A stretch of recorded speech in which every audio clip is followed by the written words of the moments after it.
Hey guys, welcome back to something a little bit different. So, as you may have noticed, my last installation on the Let's Play was a little bit later. Through no fault of my own, the internet went out because it decided to start raining a bit. So, my original plan for the bonus video is kind of on the back burner at the moment, given some other technical issues involving my internet. But instead, I've decided to give you all a world tour. Now, some of you might have noticed that this is the world that I've been recording the intros to my sort of like recap shorts on. And this world here is one that I played a lot on, primarily with a couple mates of mine on a browser version of Minecraft called Eaglecraft. Now, full disclaimer, I have purchased several copies of Minecraft, so like, it is technically piracy, but it's like pirating a game I've already bought like 500,000 times. So, anyway, this world is called, at the moment, let me check actually, I wrote it all down in this book. All My Fellas 3 copy 1. As you can tell, we copied it a bit.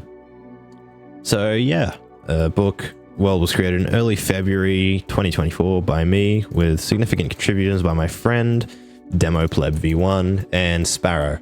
You will find basically everything we've built on the map, past the enchanting room, which has unfortunately broken, transferring it into normal Minecraft, with the exception of a skeleton farm and the beginnings of a house to the east of the island in the south, which we called the Falklands. Please take time to look around. There's a number of chunk borders from when we updated from 1.5.2 to 1.8. Should we respect, these lands have seen more than many generated this year, and its spoils are now yours to witness. Go Pt.1, world owner, responsible for most of spawn and seagull sound. So first thing, you'll notice a bunch of random player heads. They also broke in the transfer. But I guess I'll show you guys around. So first up, we have my house, the seagull nest. Now this was basically, when you join the world, you spawn on top of my garden shed there. So this whole area used to be forest, but a guy needs his oak. As you can probably tell, I built my base in a cave. So we have a whole bunch of stuff, some professionally organized chests, nice little cactus, some stuff, Wall of Insomnia, where I might have stayed up late a couple nights doing it. This is one of my friend's spot, which is currently full of water.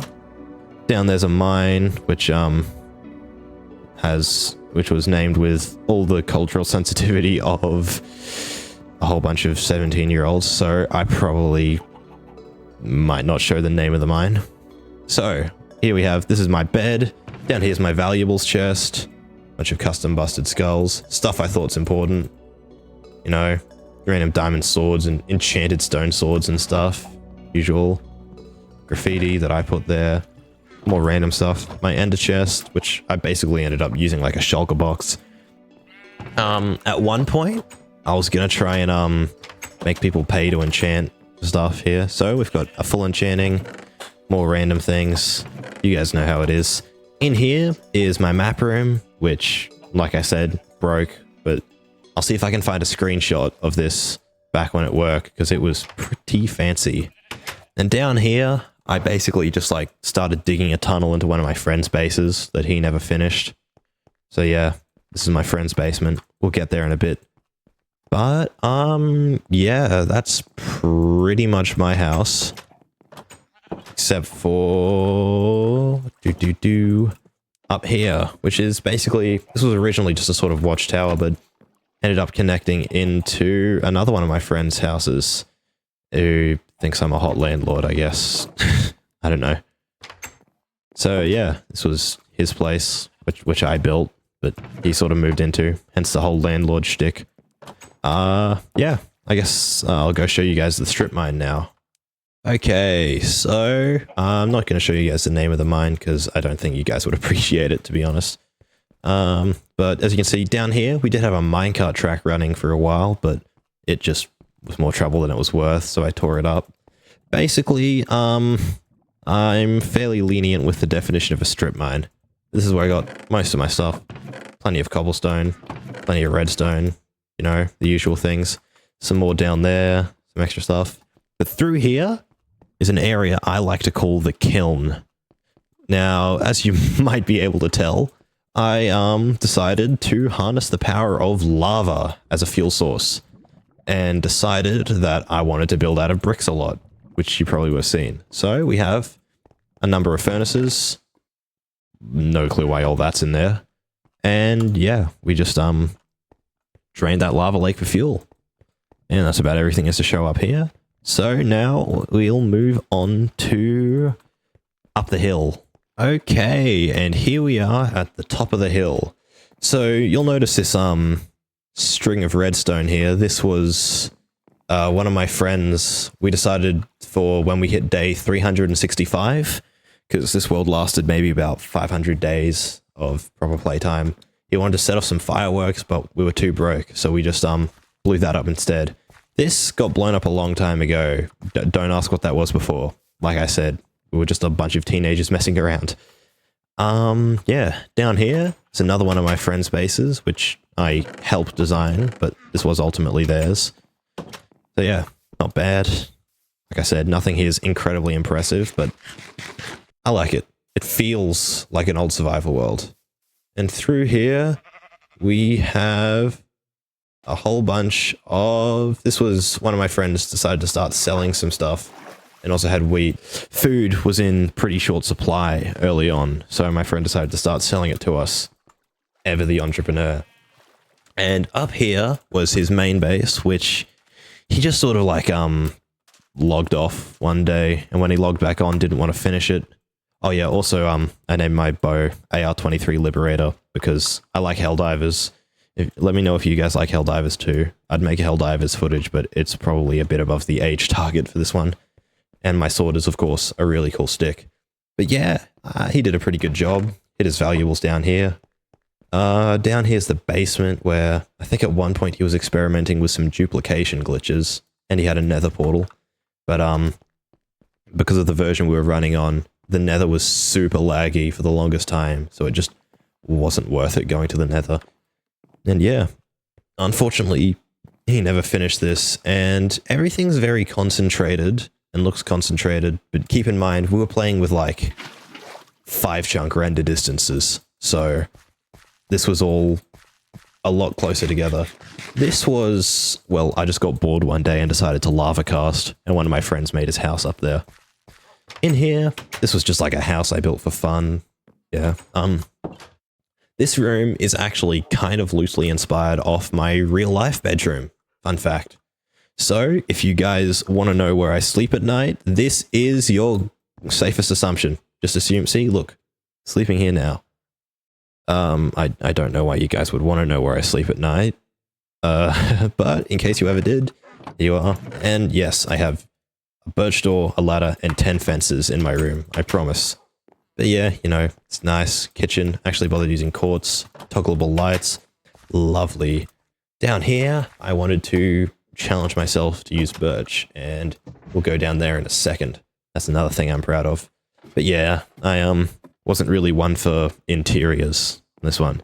But one thing that was very interior was what happened down here. And keep in mind, I said I used quartz. This is what I meant. So basically, I was, because, you know, we're playing for fun, I might have turned on an X-ray mod a little bit and found these 2 underground pools. And I'm like, you know, it'd be really cool if I made this the pool rooms. So I went, got a ton of quartz, despite of how laggy the nether was, and made this. Just coated these pools in quartz. It's pretty cool. I took a screenshot with shaders, and it's the cover of one of my Spotify playlists. Oh yeah. We'll just jump down here. This is a completely artificial pond, by the way. Oh, actually, before we do that, I might as well show you around up the top of my base. So, around here is the grave for my first dog. One of my brother's friends got on the world one time and killed him, so that was sad. Yeah, there's a chicken, some sugarcane, pink sheep over there. I had some red there's a stray red sheep over there somewhere. My garden shed. I don't know what else to tell you. Skylight through the water. Nice outside area. Keep in mind, these heads didn't used to be default ones. I just thought this was cool. This is my brother's house. He kind of never finished it, so I sort of just integrated it into my outside area. He did put wheat on the top. This was another one of my brother's friends' bases. They basically started building, if you guys ever watched Laserbeam, basically Laserbeam's villager house design. So I adjusted it and put like a brick roof on, sort of did it up, finished it, made it something I think half decent. But I'll let you guys be the judge of that. Anyway, moving on, we'll get onto all of this. That's, yeah, and that, and there's so much stuff to show you guys. But we'll go down here into the secret entrance, and for reference, this pops out in my base at that ladder just next to my bed. This leads to an area I like to call the creeper caverns, because inexplicably, creepers just kept spawning in there. It was kind of freaky. It didn't help that I was starting to get into Minecraft horror at the time. But yeah, down here is where I set up a XP farm, and it looks like that ladder's busted. Heh. Yeah, I should probably put my helmet on now. Hey, buddy. So, some beautiful cave generation, as always. And down here, we just had a little zombie grinder, which is, oh, still functional. Some things are hard to break, I guess. Yeah, I tried setting up a system to automatically get rid of all the, rotten flesh, but I was working in 1.5, and I'm bad enough with redstone in modern versions, so you guys can guess how well that went. But yeah, that's just like a basic mob grinder. Nothing too fancy. I'm gonna chuck this ender pearl up. Oh, that actually worked pretty well. Yeah. So, I think now we'll move on over here to the north, because there's not too much over here, and we'll knock it off quick. So first up, we have, this is the North Tower. This is that lava cast. Where, yeah, this was another one of my friend's bases. He ended up making like 3. This is where he kept his stuff. So, you know, things, belongings, items. Now down here, this was another base. I had a couple mates join, start building, log off, never finish. So I finished it and then proceeded to fill it with chickens. You know, as you do. But yeah, nothing much to see here except for some nice builds. Over here, this was my buddy, the one demo pleb. He decided to build Stonehenge because, I don't know, he was bored, had smooth stone. It's pretty cool, I guess. Pretty cute. And over here, I think this area is called the North Mountains Reserve, because my buddy demo pleb again wanted to build a watchtower base. And here we have another one of my mates. He sort of just built a hobbit hole, which is pretty cool. No storeroom. That's down to his mine. Up here, his bed. You know, nothing too fancy. And here, this is just another random house I built to sort of populate the area. Use glowstone for lighting and stuff. And up here, we have the tower. One of many. Now, this was, I think, his first proper base. Maybe apart from the North Tower, but I couldn't tell you. Yeah, Northwest Mountain Reserve, Ranger Tower. But here we have some lovely extreme hills, which was never properly explored, I admit. But, you know, usual stuff. Wow, that is empty. And, yeah, that's about it. Oh, and down there, that's a house that he started building and never finished. So, let's head over to these remarkably flat cliffs you might have noticed. Past this, incomplete base with a very nice fireplace, which if I say so myself, even though I designed it. Basically, this was the extent of where we explored in 1.5 before we upgraded the world to 1.8, and, well, you know what upgrading worlds was like back in the day before chunk blending. So we're given these, I think they're cool, personally, but of course it is just a sheer cliff. But, you know, it's interesting. So that's some of the, I like to think of them as the more natural wonders of this world. So yeah, we've got cliffs runs all the way along here. Just past this forest, there is a swamp where I got a whole ton of clay. Because, as you guys might have noticed, I used a lot of clay while I was playing on this world. So yeah, we've got some more cliffs. I think these ones are a little more toned back, but nice. Yeah, like I said, I like chunk borders. I think they're cool. And yeah, we'll sort of just follow this around, and then I'll show you guys something else.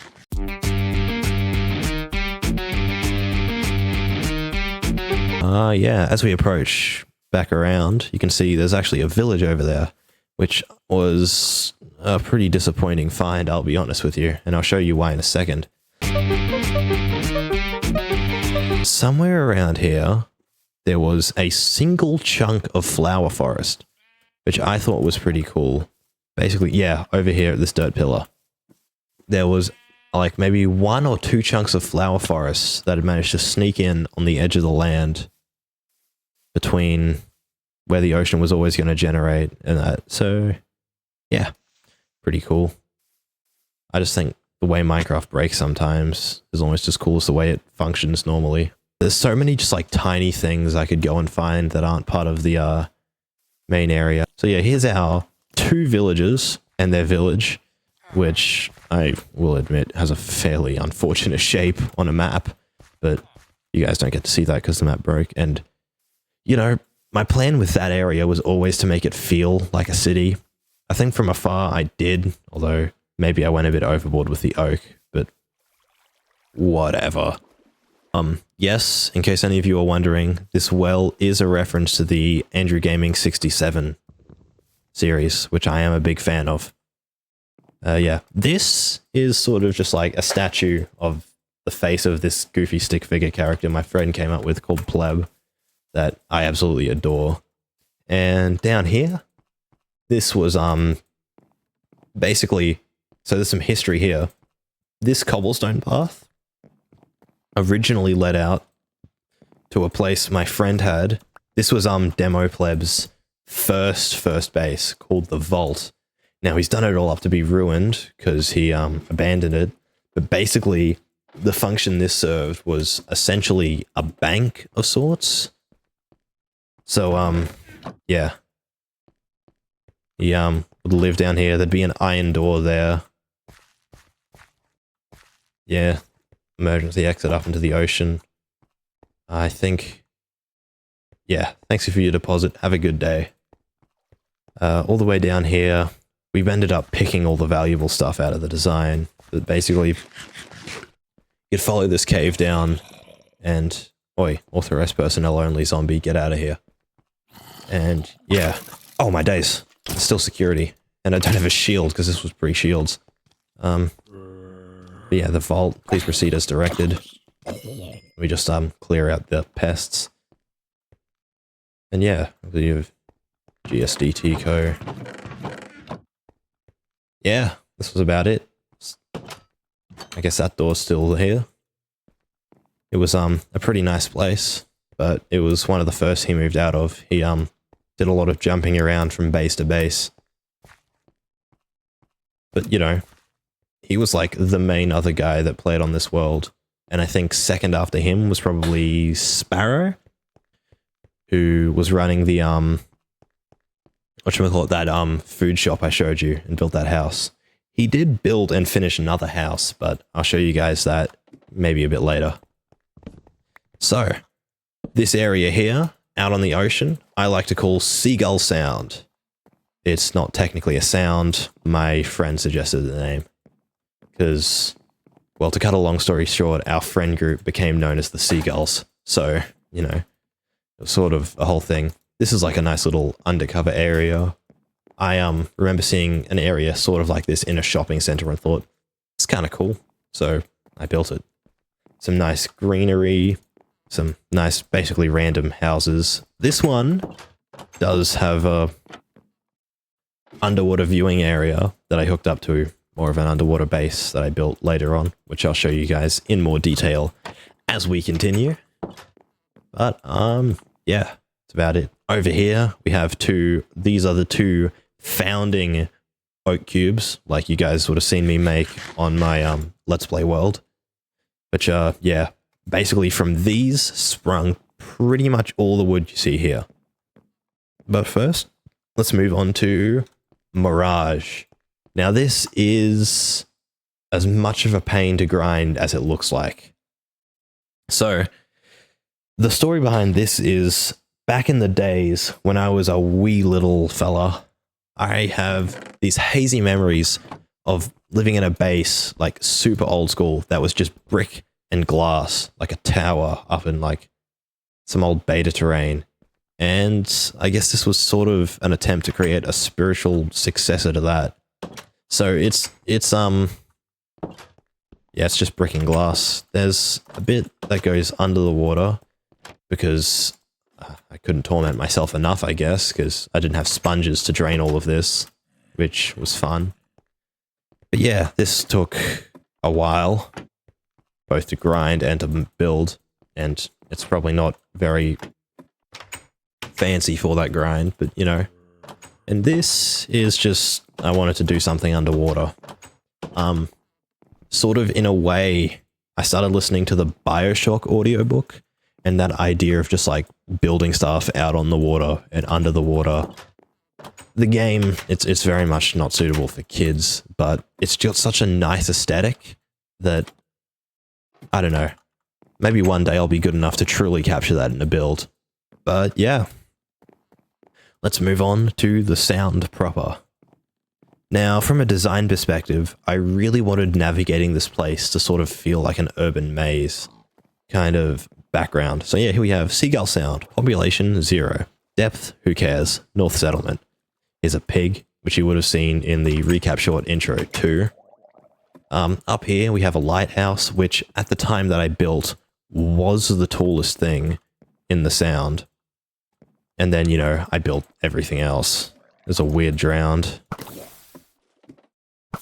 Yeah, how do you like the taste of freedom? If you know, you know.